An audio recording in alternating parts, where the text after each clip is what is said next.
In this video, we'll be demonstrating the OBBN protocol for stream sampling using the kick-and-sweep method and show you how to collect data to fill out the site features form. For equipment, you will need waders, a life jacket, a 500 micron net, a bucket, container, meter stick, a measuring tape, a GPS, and a multimeter with probes depending on what you want to measure, such as DO, pH, or conductivity. We're at Laurel Creek at Waterloo Park, and we'll be choosing 2 riffles and a pool for our sampling reach. Here's a diagram showing you some pools and riffles at our site that we could select. OBBN has field data sheets that you can print and take with you. Note that the fields in red are mandatory and the other ones are optional, but it is best to complete as much of the sheet as possible. So the first step is to choose the first location and note whether it is a riffle or a pool. You'll be creating a transect line that crosses the stream at this spot.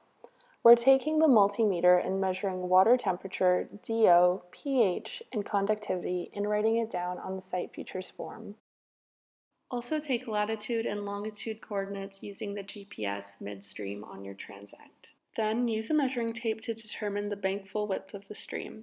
This is where the water undercuts the vegetation, where you tend to see roots exposed in the start of vegetation growth. Make sure that the measuring tape is pulled tight above the stream when reading the value instead of having it dragging in the water. The wetted width of the stream is required for the OBBN datasheet, which is the distance of the water line from one side to the other. OBBN also requires you to record the maximum hydraulic head and the water depth at the deepest part along the transect. Measure the water depth by holding the meter stick with the narrow side facing upstream. Then, for the hydraulic head, turn the meter stick so that the flat side is facing upstream. The water flowing against the meter stick should be higher on the upstream side compared to the downstream side. The difference in that height is the hydraulic head. Since the water where we are is moving very slowly, the hydraulic head is likely 0. For reference, here's what it would look like in faster moving water, where you can more clearly see the difference between the upstream and the downstream side. Determine whether the dominant and second dominant substrate is clay, silt, sand, gravel, cobble, boulder, or bedrock by reaching down and grabbing some sediment in several locations. Now we will demonstrate the kick and sweep method. For streams, you need to kick and sweep about 10 meters of the transect in about 3 minutes, aiming to collect 100 invertebrates. Once you're more experienced, you'll be able to better adjust your time and distance depending on the stream conditions. Start off at one side of the stream bank and have one person hold the net so that it is facing upstream. The second person will start the timer and start kicking vigorously to disturb the sediment up to a depth of 5 centimeters. Slowly move across the stream while the person with the net does a strong back and forth sweeping motion to collect all the invertebrates, especially if there is a low current. When you are coming back down the transect line, make sure to move upstream of where you were before.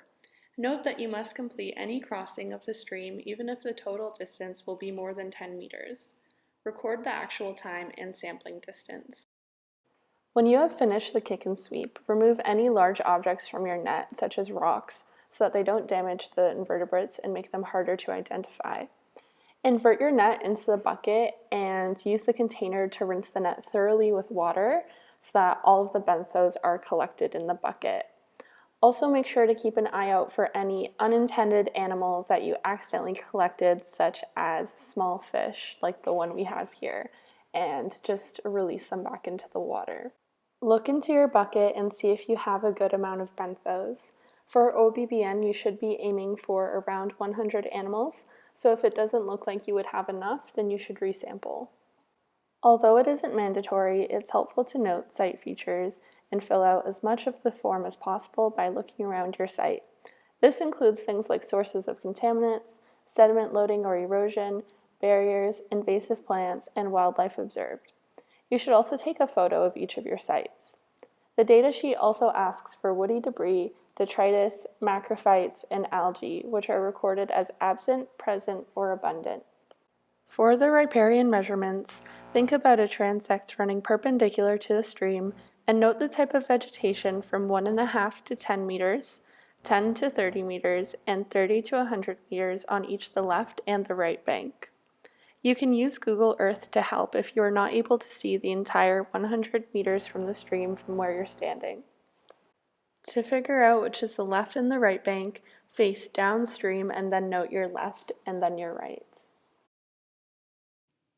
For the pebble count, reach down without looking and pick up whichever substrate you touch. Note the list of material on the datasheet to help you classify the substrate. For particles between 2 and 1000 millimeters, record the median axis. Repeat this 10 times across your transect line.